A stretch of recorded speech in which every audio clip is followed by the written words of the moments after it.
Hello viewers, welcome செய்கிறேன் அக்மல் ஃபுட்டுக்கு. இன்றைக்கி நம்ம ஹை ப்ரோட்டீனுடைய தோசை தாங்க செய்ய போகிறோம். நம்ம தோசைக்கே மாடிஃபை பண்ணுறது தாங்க ஹை ப்ரோட்டீனு. இது பார்த்திங்கன்னா லாக்டவுன் ஆகி நம்ம இருக்கக்குள்ள ரொம்ப ஹெல்த்தியாக நம்ம சாப்பிட்ற சாப்பாடில் எப்படி சேர்க்கலான்றது தாங்க. நம்ம வீட்டில் தோசை இட்லிக்கெல்லாம் நம்ம மாவு அரைச்சிருப்போம் இல்லைங்களா, அதே மாவு வச்சு நம்ம அது கூட எப்படி ஹை ப்ரோட்டீனில் நம்ம பொருளுங்களை சேர்க்கலாம் அப்படின்னு பார்க்கக்குள்ள நான் எடுத்திருந்தேன். பூண்டு ஒரு 4-5 பல் இருக்கும். இதுக்கு ரொம்பவே பொடியாக கட் பண்ணிக்கிட்டேன். ஒரு பெரிய வெங்காயத்தில் பாதி எடுத்து அதுவும் ரொம்பவே பொடியாக கட் பண்ணிக்கிட்டேன்.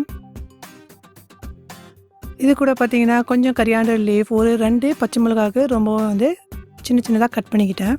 ஒரு 1/4 டீஸ்பூன் மஞ்சத்தூள், 1/2 டீஸ்பூன் ஜீரகத்தூள், 1 டீஸ்பூன் மிளகுத்தூள், ஒரு 2 முட்டை எடுத்துருந்தேன். இப்போ எல்லாமே நம்ம மிக்ஸ் பண்ணிக்கலாம். பூண்டு போட்டுக்கலாம்.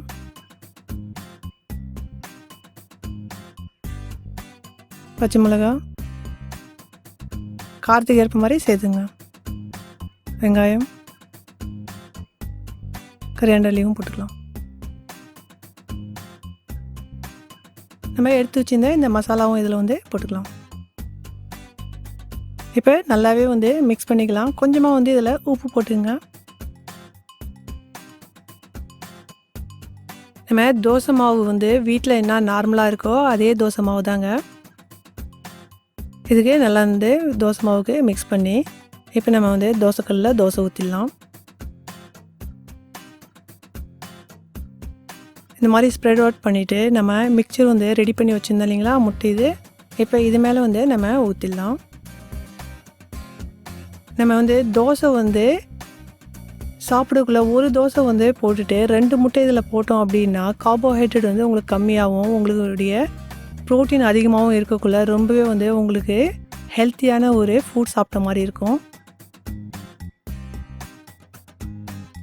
இப்போ நம்ம கொஞ்சமாக இதில் நல்லெண்ணெய் போட்டுக்கலாம். நல்லெண்ணெய் நீங்கள் போட முடிஞ்சிச்சின்னா ரொம்பவே ஹெல்த்துக்கு நல்லது தோசை கூட. இது கொஞ்சம் நேரத்துக்கு நம்ம மூடி வச்சு வேக வைக்கலாம். மீடியம் ஃப்ளேமில் வச்சு வேக வைங்க. பாருங்கள், இப்போ நம்ம மறுபடியும் கொஞ்சம் இதில் எண்ணெய் போட்டுக்கலாம். இதுக்கு மெதுவாக டேர்ன் பண்ணி கொஞ்சம் நேரத்துக்கு இந்த முட்டைக்கு வேக வைக்கலாம். இப்போ நீங்கள் இந்த மூடி போகிறது தேவையில்லை. ஒரு 30 நொடிக்கு நம்ம இதுக்கு வேக வைக்கலாம். மீடியம் ஃப்ளேம்லேயே வைங்க. பாருங்கள், இப்போ நம்ம டேர்ன் பண்ணிடலாம். இந்த முட்டையும் நல்லா வெந்துடுச்சு. நான் சீஸ் எடுத்திருந்தேன். இதுலேயும் பார்த்தீங்கன்னா நல்லா உங்களுக்கு ப்ரோட்டீன் இருக்கும். இது மெச்சர் செடர் இருந்துச்சு. உங்களுக்கு எந்த சீஸ் கிடைக்குதோ அந்த மாதிரி எடுத்து கிரேட்டர் பண்ணி போட்டுங்க. இந்த மாதிரி நம்ம தோசை மேலே முட்டை, சீஸு இதெல்லாம் போடக்குள்ள நல்லாவே ஹை ப்ரோட்டீனாக தோசை நம்மளுக்கு கிடைக்கும். இது கூட கொஞ்சமாக மிளகுத்தூளும் போட்டுடலாம்.